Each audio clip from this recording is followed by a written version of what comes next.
Okay.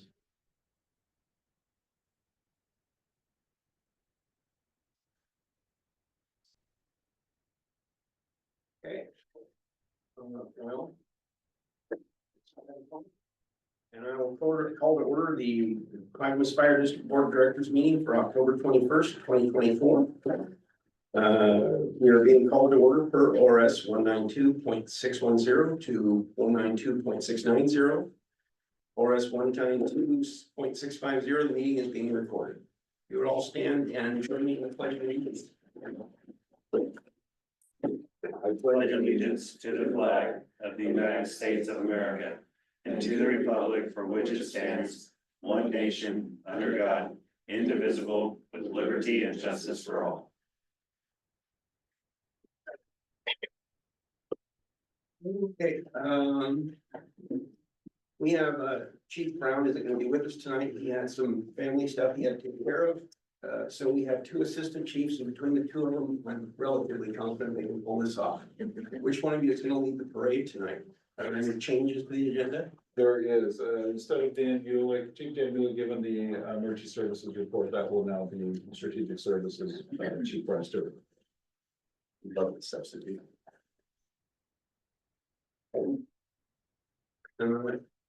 Anything else? No.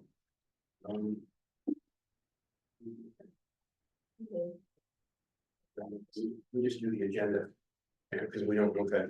I got two meetings to keep track of, and I can't remember which would do where.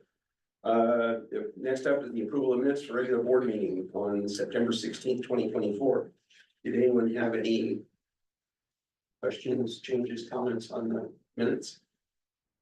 No. Hearing none. Minutes are accepted as presented. Next, public comment. Shelby, do we have anybody sign up for public comment? We did not. Well, two. Nobody wants to talk to us. Here we are, introductions, new hire positions. Sure, who's taking that? Thank you, Mr. President, members of the You board. did part tonight. Yeah, this should be like, I'm gonna go for 14 minutes, and Sandy, I'm gonna go for 15 minutes. So we'll ask Brian to leave now. Anyway, we do have two new employees with us. And we'll let them introduce themselves. One is in the financial services division, and the other is in the fire chief's office. And we will let them introduce themselves. We have Lisa and Star. We'll start with Star. Sure. Go ahead. There's a piece of clips, but there was in next room. So here I am. There you go. All right, well, let's just go with the thing. My name is Star Dushalar, and I'm an administrative tech in the chief's office. My role is to join the ESO tribe, where I review incidents and ensure that the incident matches up with the narrative. If they do, then authorize. Yeah. Plus, I've traveled around quite a bit in my life. I'm an Air Force brat. I lived in Germany for 8 years. Usually people then say, "Sprechen Sie Deutsch?" And my answer is no, not anymore. And I have a great hobby where I like to grow really hot peppers. So if you really like hot peppers, Carolina Reaper level, I can bring those into you. And I love building high-powered model rockets. Super fun to get out my frustrations when the squirrels dig up my balls. We're gonna get along great. All right, we'll talk later. Well, welcome. I guess I'll be next.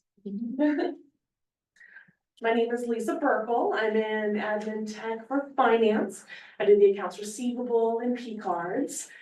A little bit about me. I came from Les Schwab for 21 years and did everything possible there for those 21 years. I have a husband and 2 kids. We're very big in the North Clackamas FFA chapter. And my daughter just became, oh my goodness, Clackamas County Sheriff Cadet Program. So that's a little bit about me. Welcome, Lisa. Thank you. Glad to have you both with us. You guys will be excused on. Thank you. as though it will be entertaining, because I have it, but, you know. Later, Steve has a soft. Thank you. Good night.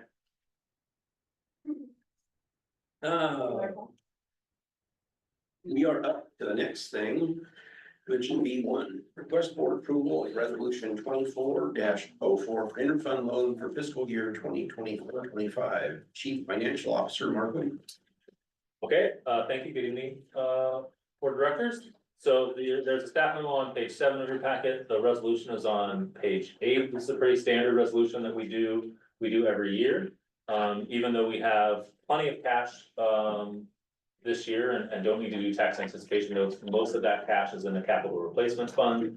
And so we do need to authorize interfund loans, to backfill, the general fund, until property taxes, come in November. I did say in here that we might not also need to backfill the grant fund, but that fund has enough cash because the federal government reimbursed us just last week for the assistance to firefighter grant for all the cardiac monitors that we purchased. So that fund is now has enough cash to get through. So happy to take any questions, but like I said, this is kind of the standard thing we do probably every September or October to allow these interfund borrowings. Have any questions or? How does the money go back? Do we have to do another resolution for the money to go back from there? No, as long as we repay it within the same fiscal year, we just do the transfer back. And we don't have to, you know. Yeah, there's no for us again for that, okay. Does this have any cost affiliated with it? No. Nothing? And we only draw if we need it. We'll only transfer, do the interfund if we need to, yes. Last year, we didn't do that. We have, we had the resolution, but we didn't use any funds. We did, there was a period towards the end of October where the general fund would have been in the negative, without a transfer from the capital replacement fund. Thank you. And same, last year was also the wildland mitigation fund, they were waiting on reimbursements, for some of the deployments, so they There's an also. article warning about that. Payment. Marilyn, any questions? No, pretty. Standard, we do it every year. Yep. I would accept a motion to approve resolution 24-04 for interfund loan for fiscal year 2024-25. So moved. Second. I have a motion and a second. Shelby, call roll, please. Jane, Yes. Chris, Yes. Thomas, Yes. Marilyn. Yeah. Carries. Okay, next up we have is board liaison, civil service commission reports. And I'm gonna have Steve do this one because I put on my calendar, it was Thursday, and when I got here, apparently I was the only one who had Thursday on the calendar, and I'm telling you, the room was available. No crowding, parking was fine. So if Yeah. you'd like to tell what happened on Wednesday. Yeah, it was a really efficient meeting and the commission approved a lieutenant's test, a firefighter paramedic test.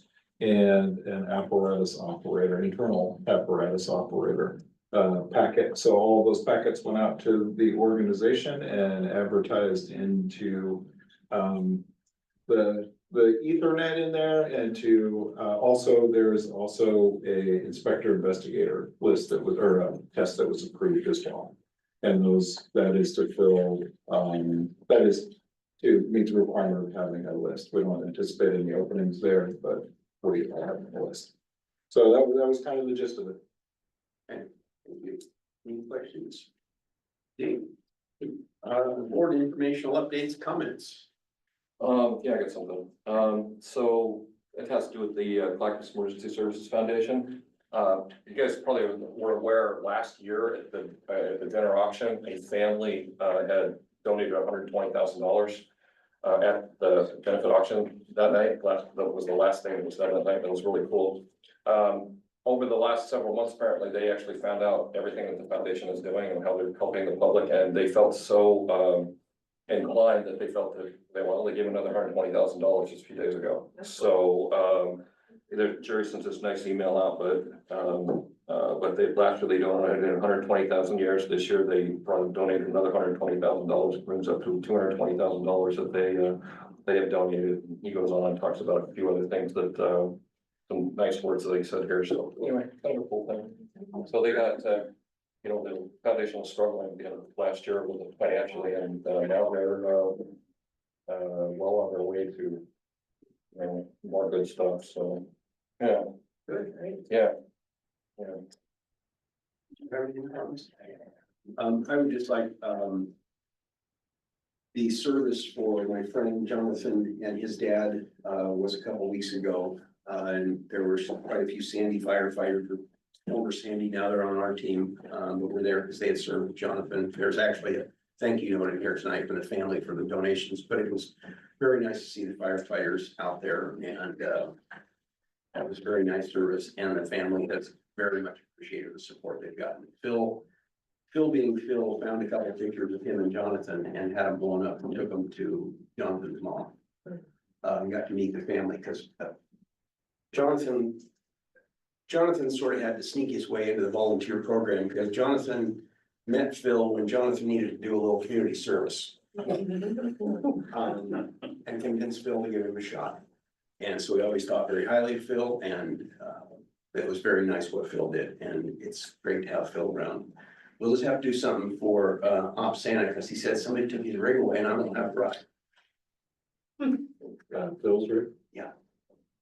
And I'm not riding, I'm a fan. I have one. I'll be there.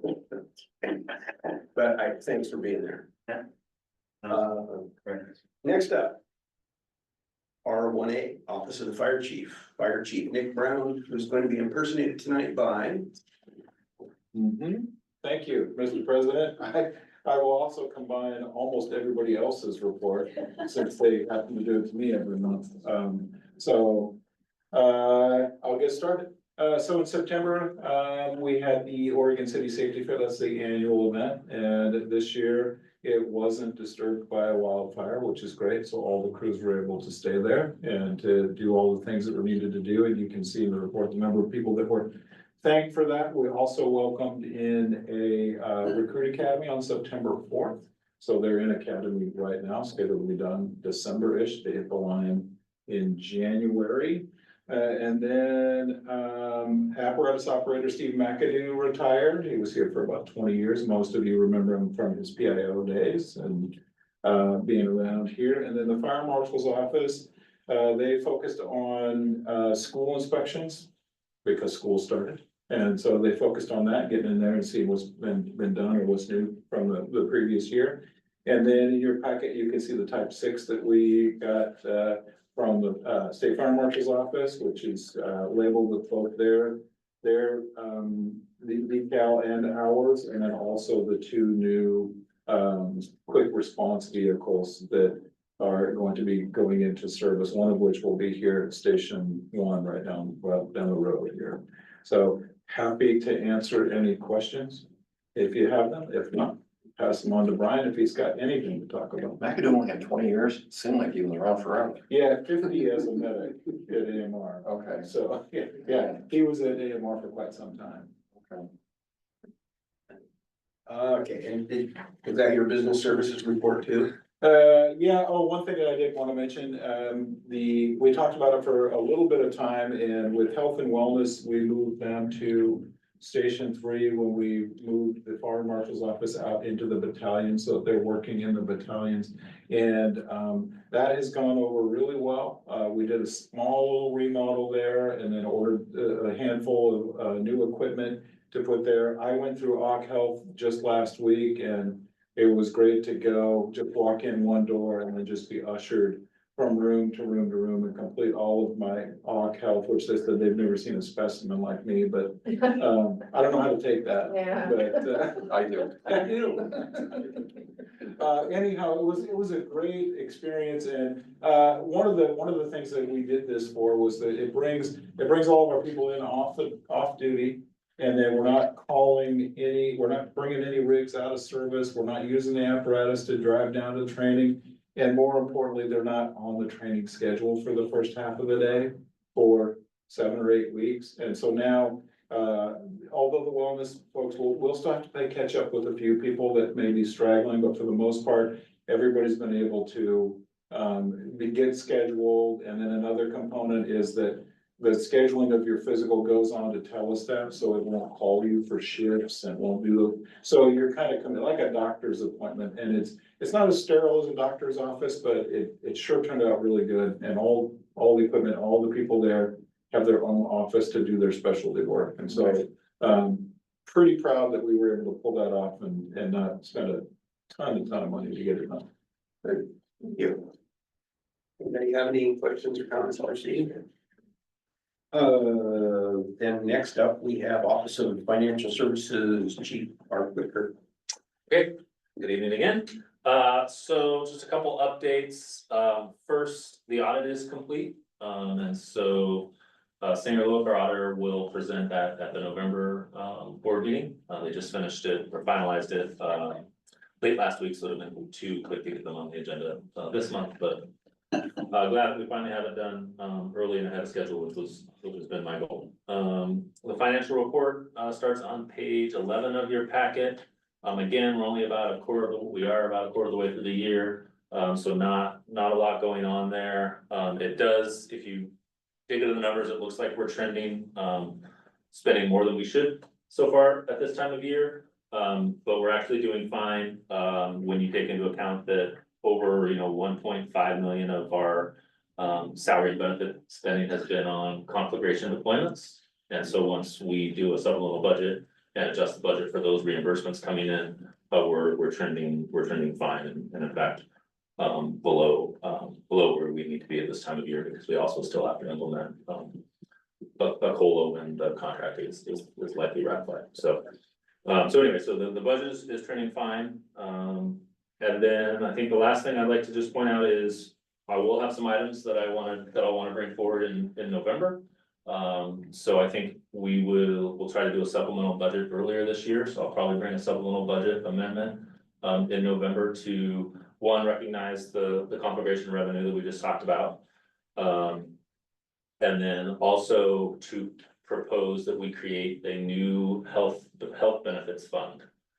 So it's come to my attention that, as a self-insured entity for health insurance, we are supposed to maintain all of our health insurance funds and that reserve in a separate account and a separate fund, which we haven't been doing. So I'll propose to create that fund and transfer some general fund dollars to start up that fund, and after that, it would be kind of a self-sustaining fund.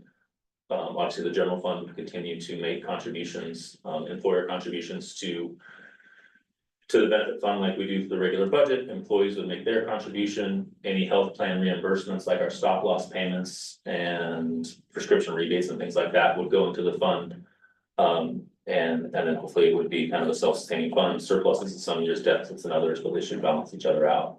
So I'll provide a memo and some details on that. But obviously creating a new fund and transferring money into it would also require a supplemental budget and a resolution by the board. So I'll try to get you detailed on that proposal early in the month. And the other news, so then we've also had some finance news, which I'll also share as part of the supplemental budget next month, which is assessed value came in for this fiscal year. The assessor published them last week. Essentially the assessed value came in right on target with what we have in the adopted budget. So I think there's a difference of roughly $50,000 in revenue that we would expect. I got to think about a little bit how to talk about how AV grew, because it gets kind of screwed up with what's going on with Oregon City renewal. But roughly AV grew about 3.5 to 3.6% over last year, which is not great. We prefer to see it closer in the 4%, but construction activity is definitely slowed, so I'll have an update on that next month. And then the PERS board also published new PERS rates for the next biennium, which starts July 1st, 2025. And due to a number of factors, including PERS, the fund underperforming over the last year, and also the decrease in retirement age for officer firefighters, our PERS rates increased more than originally forecast by about a percentage point. which is roughly, if you think about that in terms of our budget, that means, next year's budget is about. The expenses are about $500,000 higher than they would otherwise be. I'm not taking necessarily, that's not necessarily positive news. AV growing at only around 3.6, 3.5% is not necessarily positive news, so still trying to think about what that would mean for budget planning going forward. So anyway, I'll have more updates and all that in the staff memo for you for next month. And last update, mediation for collective bargaining is still scheduled for November 6th, so that continues to move forward. Any questions? So the, creation of this health fund thing, that, wow, requires board resolution is not required by the committee to reconvene. I'm gonna research that. I don't think it requires the budget committee to reconvene because the plan is not actually to appropriate any new money. Right, what we would do is we decrease appropriations in the general fund and create appropriations in the health benefits fund. But the overall appropriation level of the district wouldn't change. So we're not authorizing new expenditures, we're just transferring them from one fund to another. So I think it's okay without bringing the budget committee back, but I'll definitely confirm that. Okay. Thank you, Mark. We have professional firefighters of Clackamas County, 1159, Andrew Gordy, is he online? He is online. Oh, are you there, Andrew? I am. Yes. You guys can hear me? Yep. Awesome. I'm at Station 7 today, so coming in live from Pleasant Valley. I just have a couple updates. One, Steve beat me to it with the retirement of Steve McAdoo. The second is that the Aurora firefighters are now part of Local 1159. They have their own shop, so that's 6 additional members that we added just a couple weeks ago, 2 weeks ago. So that's all I have. Unless you guys have some questions, I'd be more than happy to answer them. No? One additional update just came in.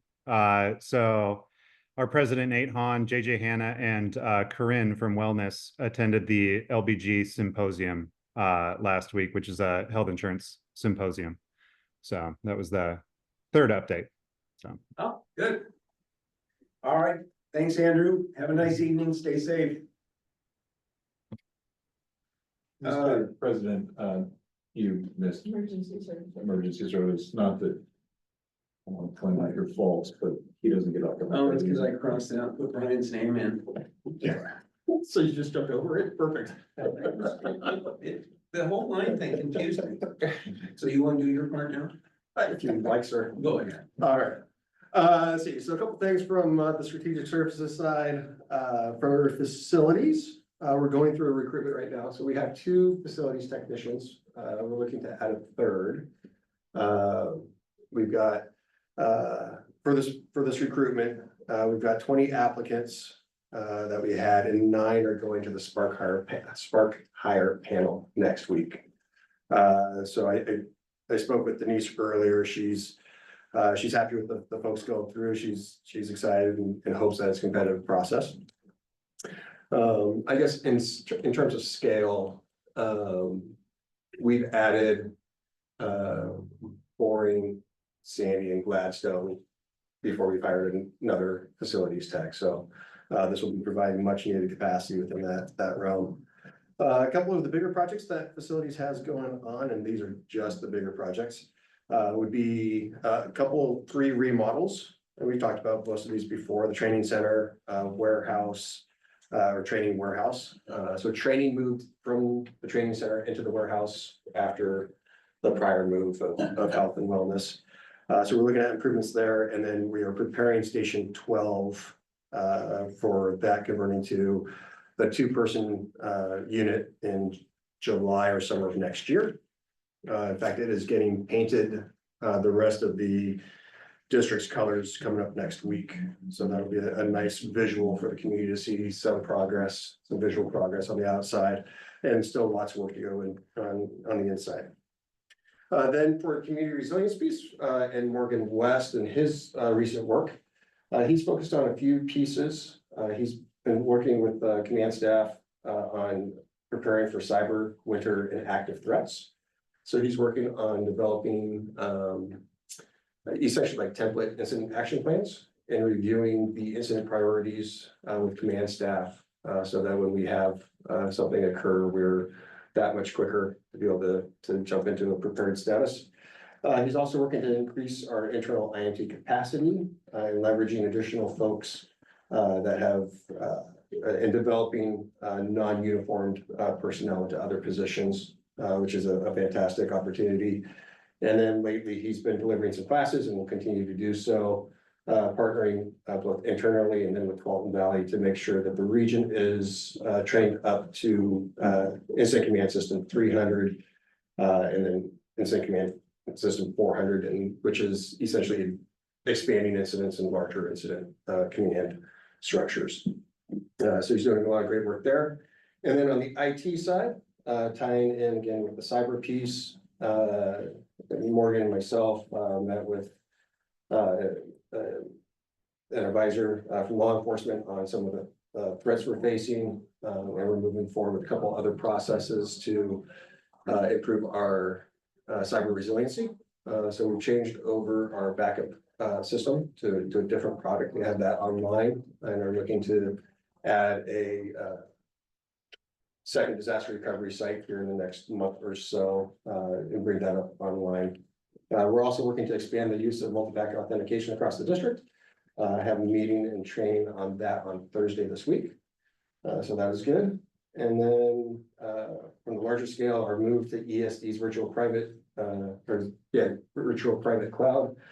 We've moved, I believe it's 34 of our 36 servers from on-premise to the cloud. We have 2 left, which are our CAD related servers. And those would be moved, but they have between us and them some shared addresses. And so we've got to rectify that and remap that before they can move those. And then lastly, for your awareness, CCOM is undertaking a feasibility study. Really, they're classified as feasibility study. It's really a financial study. Looking to see what cost opportunities there are between what they're currently paying with the county versus what they might be able to do with other providers or contracting out partial services here or there. So Chief Mueller, Chief Brown, and I will be meeting with them this week to speak on that topic about what our concerns are and what our cost issues are.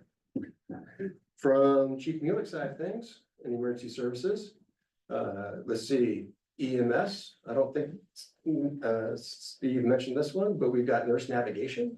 So you will probably remember that being brought up as an alternative means of receiving phone calls or requests for service into dispatch and then providing a better off ramp or a better level of service based on their need. For example, the first week, this launched September 17th. The first week they had 35 calls that were offered to the nurse navigation.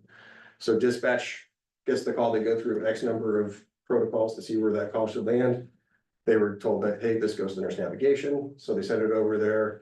The nurse on that call immediately turned some back. I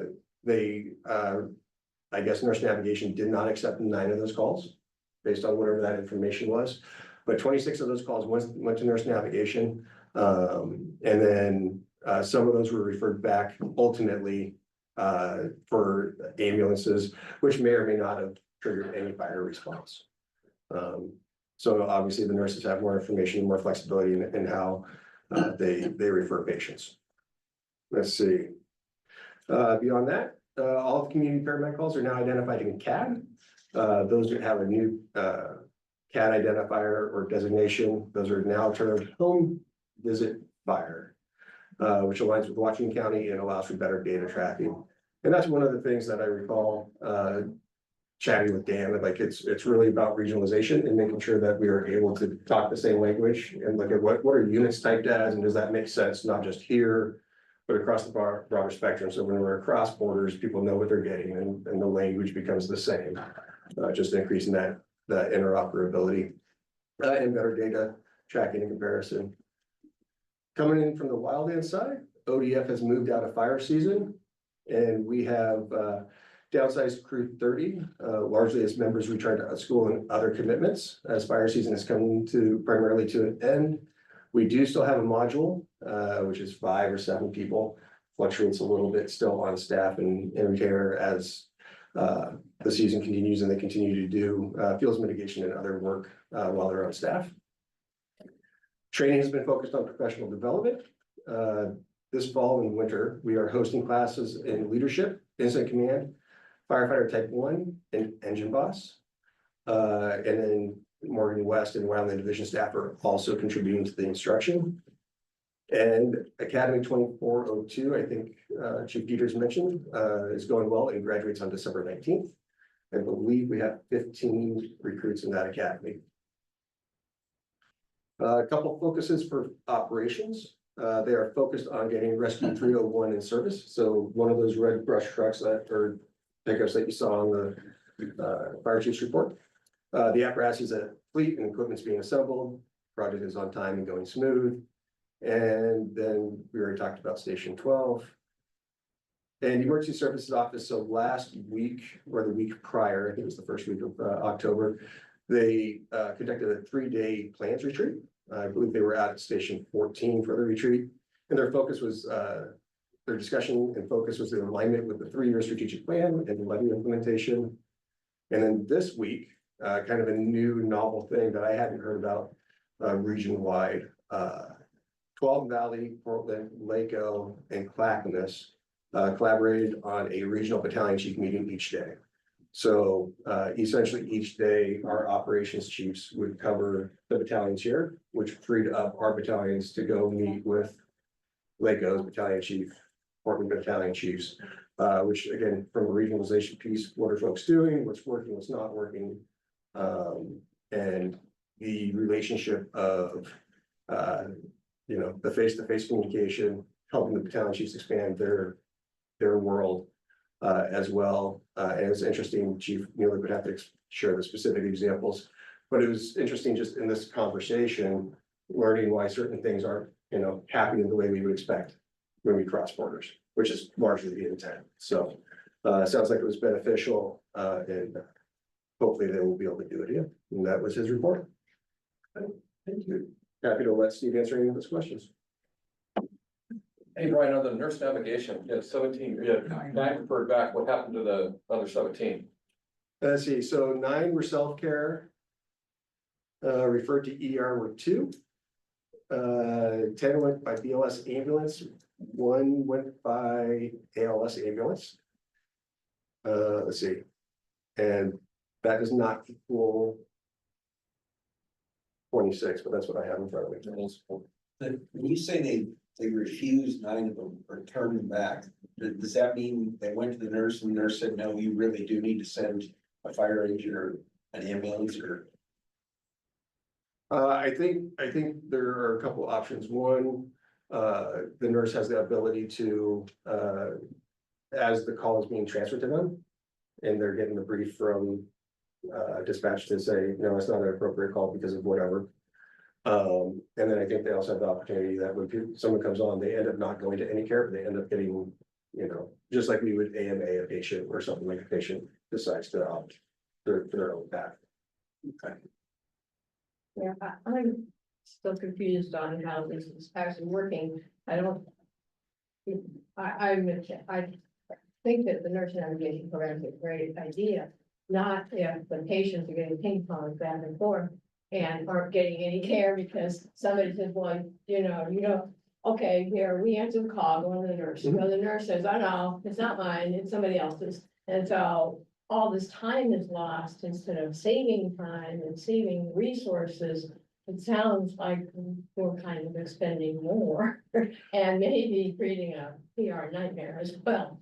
Yeah, I think that's a great observation. I think that's one of the things that EMS at the fire district level, that CCOM, the county public health, that everyone's been concerned about is how is this piece going to be effective? And there was considerations about which call types would be considered for the program and which would not for the initial rollout. And so I know there's a large emphasis and focus on looking at and quality assurance and quality improvement. Each of the calls as they come through, and each of those calls is being looked at specifically.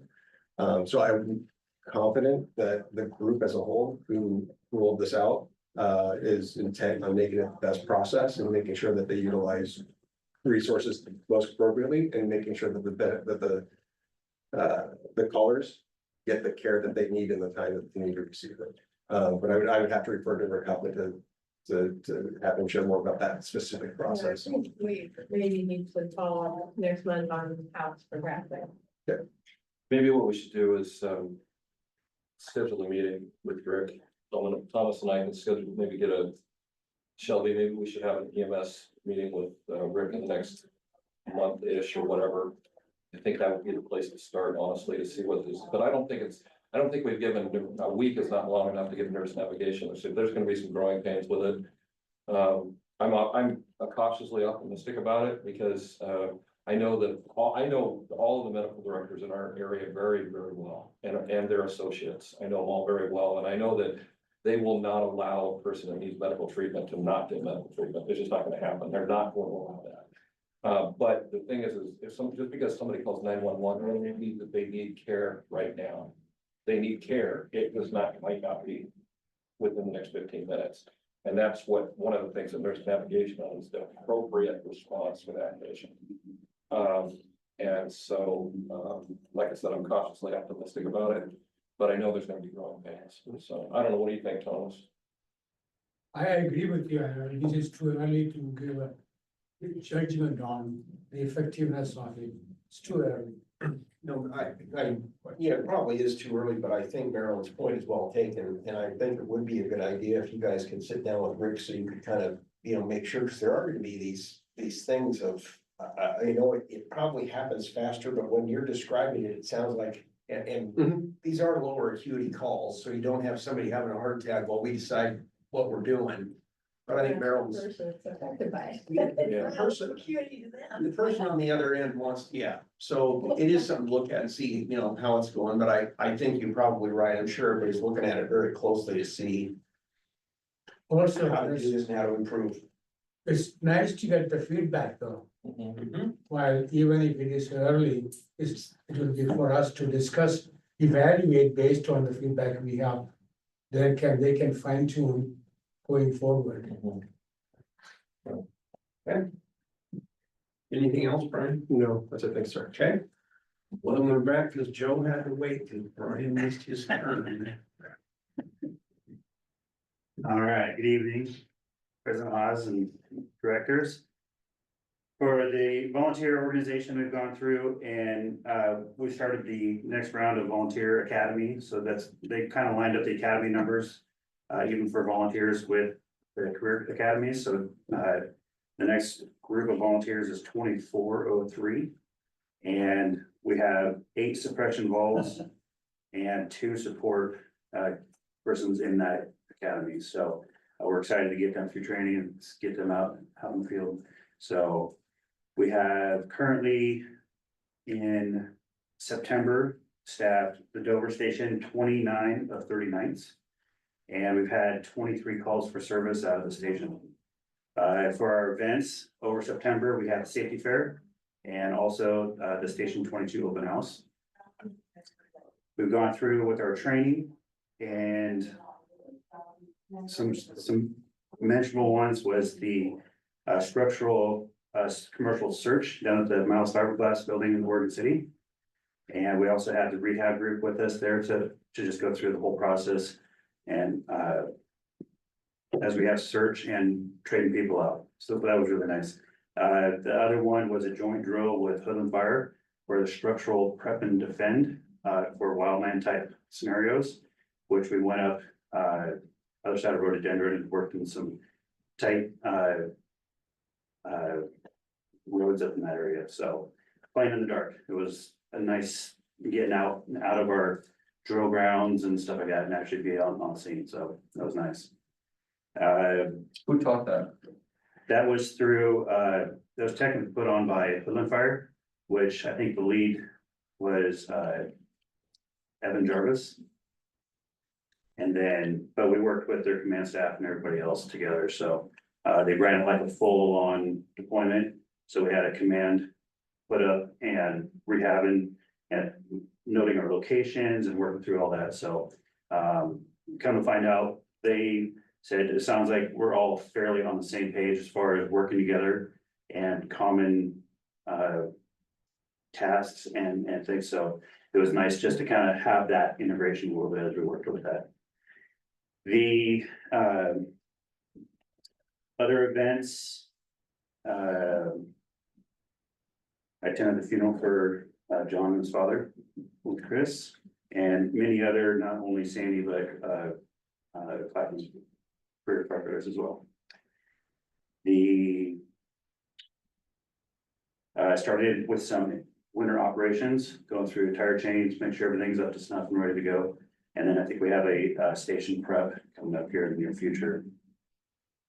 John here has helped us get the antique rigs ready for Operation Santa Claus this year. So we went through and we got it transitioned over. We're ready for the sleigh. I don't know if it came back yet, but I think it was supposed to come back. Yes. It has it, okay. So the sleigh's back and we're starting to get it ready to go for Operation Santa Claus, so. Our schedule, I think, is known, I don't have it yet, but we're gonna be going through all of our regular. Events we did last year, and then we're repeating them this year. That's all I have at this time. Do you have any questions? No. All right, The Halloween event at Station 18 and 71. yes, What Yes, is we- this Saturday? yeah, this Saturday we have the trick or treat trail in Sandy. That we have set up already. And then. Yeah, and I think Gladstone as well, John's looking at helping attend with that, so we'll be out and about. Okay, is Station 18 still doing their? No, they do hand out candy as like the other stations, but it was starting to not be attended, so they focused on the trick or treat trails, things like that. What time is the trick or treat trail? I want to say that it's I can. It's in the afternoon, 2 to 4. yeah, It's fun. it's a daylight time. It's 2 to 4. Last year I got to see the cutest thing I've ever seen in my life, I think, was Buzz and Woody. And Buzz Lightyear was a dad who had to be 6'6" and 290 pounds, and he was an inch. Dressed up with his beard sticking out, and he was Buzz Lightyear with the happiest little 5-year-old Woody you ever seen in your life. It was worth it. So, thank you, Joe. All right, thank you very much. Correspondence, everybody saw the correspondence, had some nice letters and thank yous. Informational items, anybody have any informational? Oh, I have a question, the trestle. Did they get that built, rebuilt? Yes, It's all done. Well, service and we. it was back in service in a week. Yeah, I know that we talked about that last board meeting. That's crazy. Yeah, I don't know how much wood they actually replaced on it, but they had some new ties at the top and put some new rails on or whatever, but yeah, it was back and rolling. That's what. Amazingly, They do not. yeah, wouldn't want to be the first one to go across it, but. I'll stand here on the riverbank while Jim wrestles the anaconda. Marlins Perkins School of Management. Anyone else have anything? Then I will at 5:41 adjourn the October meeting of the Clackamas Fire District. You're welcome.